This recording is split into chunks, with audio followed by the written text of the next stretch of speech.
안녕하세요.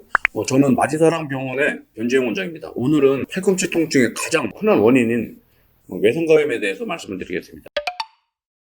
흔하게 외상가염은 우리가 이제 테니스 엘보라고도 알려져 있죠. 그래서 어떤 분은 이제 엘보병이 왔다, 테니스 엘보가 걸렸다 한다면 대부분 이 외상가염을 말하는 것이 되겠습니다. 외상가염은 팔꿈치 바깥쪽에 생기는 이거 심줄의 염증인데, 팔꿈치 바깥쪽은 우리 손목이나 손가락을 이렇게 펴는, 젖히는 기능을 하는 심줄들이 붙는 부위가 되겠고요.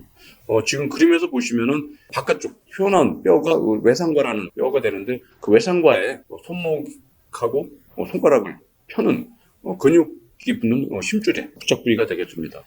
그림에서 보시는 바와 같이 뼈에 붙는 이 심줄 부위에 염증이 생겨서 생기는 병을 외상가염이라고 알고 계시면 될 것 같아요. 외상가염의 그 증상은 사실 제일 큰 증상은 아픈 거거든요. 통증인데 주로 그림에서 보시는 바와 같이 튀어나온 뼈 언저리, 외상과의 통증이 있습니다.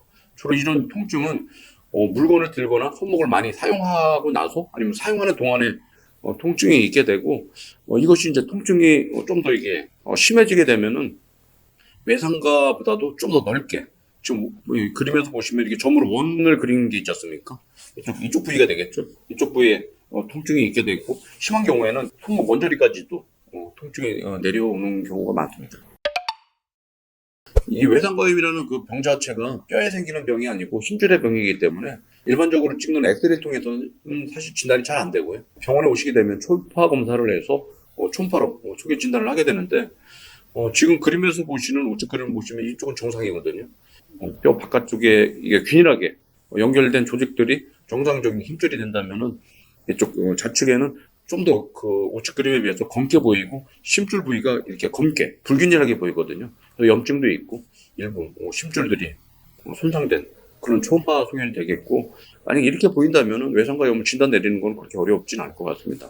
대부분 이제 초기에 이렇게 초음파로 진단을 하게 되는데, 병이 너무 오래돼서 통증이 심하거나 주사나 약물 치료에 효과가 없고 아주 이제 심한 경우에는 우리가 심한 정도를 정확하게 알기 위해서 MR 검사를 하게 되는데, 사실 MRI보다는 MRA 검사가 더 정확하고요.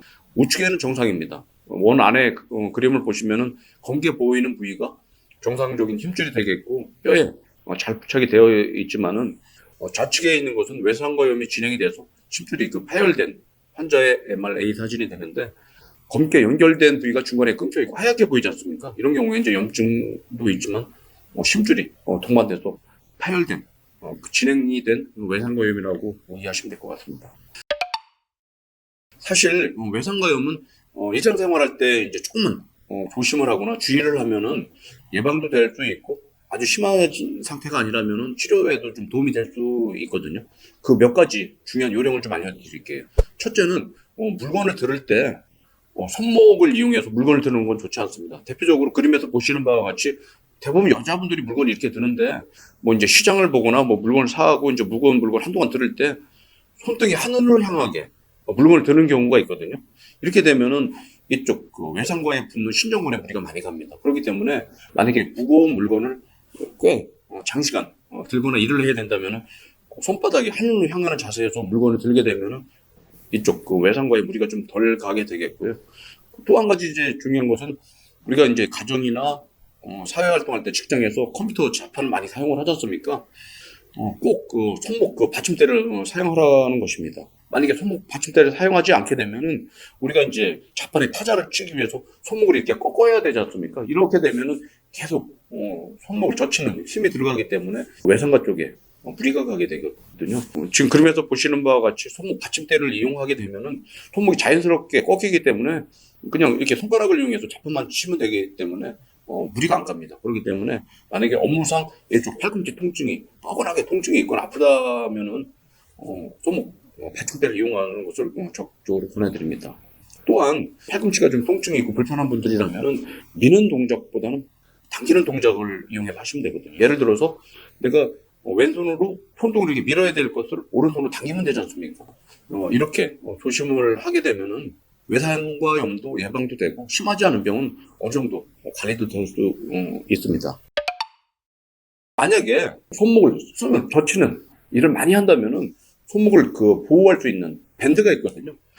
지금 그림에서 보시는 밴드가 가장 이제 저희가 이제 요즘에 많이 환자분들한테 권해드리는 밴드가 되는데, 사실 과거의 밴드는 이게 너무 이게 넓고 손목을 다 잡아주기 때문에 보호는 될지 모르겠지만은 심줄도 눌리고 신경도 눌리고 혈관도 눌리기 때문에 많이 쓰다 보면은 붓고 저림감도 있거든요.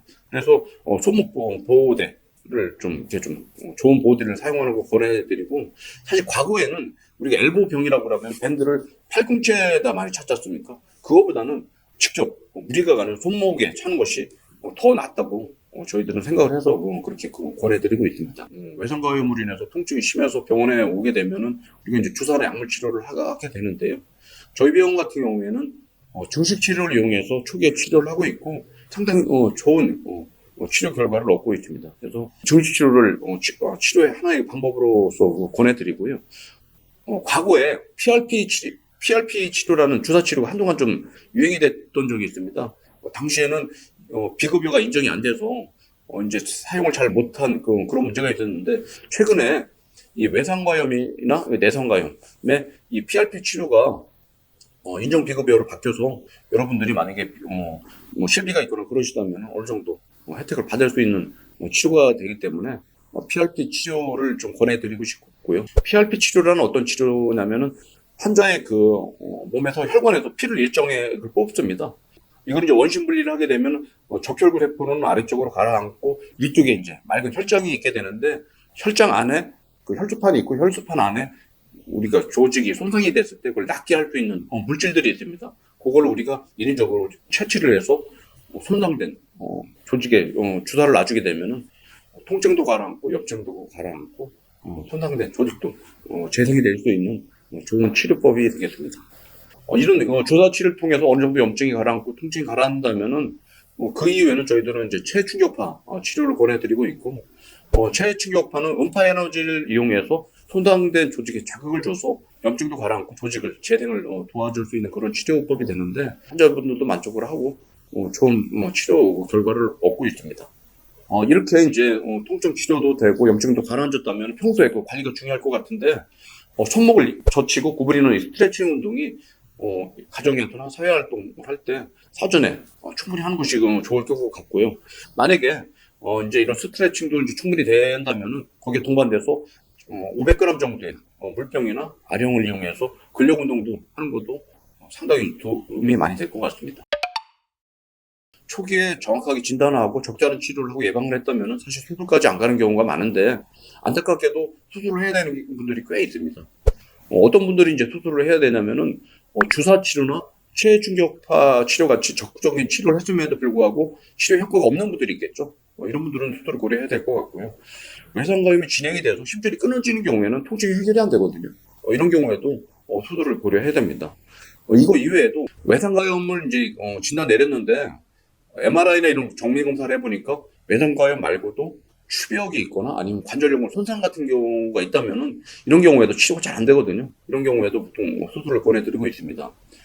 이거 이외에도 뭐 좀 치료해서 좋아지긴 좋아지지만은 통증으로 인해서 일상생활이나 사회생활하기가 힘들다면은 이런 분들 또한 수술적인 치료가 고려해야 될 뿐이라고 보면 될 것 같습니다. 외상과염을 수술하는 방법은 근본적인 수술 내용은 염증 조직을 제거하는 것인데요. 수술 방법은 크게 두 가지가 있습니다. 하나는 직접 절개를 해서 염증 조직을 제거하는 방법이 있고요. 또 하나는 절개하지 않고 내시경을 이용해서 관절 안으로 들어가서 염증 조직만을 제거하는 방법이 있는데, 저희 병원 같은 경우에는 절개하지 않고 내시경을 이용해서 제거하는 내시경 수술법을 시행을 하고 있고 결과가 꽤 좋은 편이고요. 지금 보시는 것이 이제 내시경을 이용해서 외상과염을 수술하는 수술 동영상이 되는데, 저렇게 염증 조직을 고주파를 이용해서 제거하고 너덜거리는 부분을 다듬어 내몰이해서 수술은 쉽게 끝나게 되겠습니다. 오늘은 팔꿈치의 통증 중에 가장 흔한 원인은 외상과염에 대해서 안내를 해드렸고요.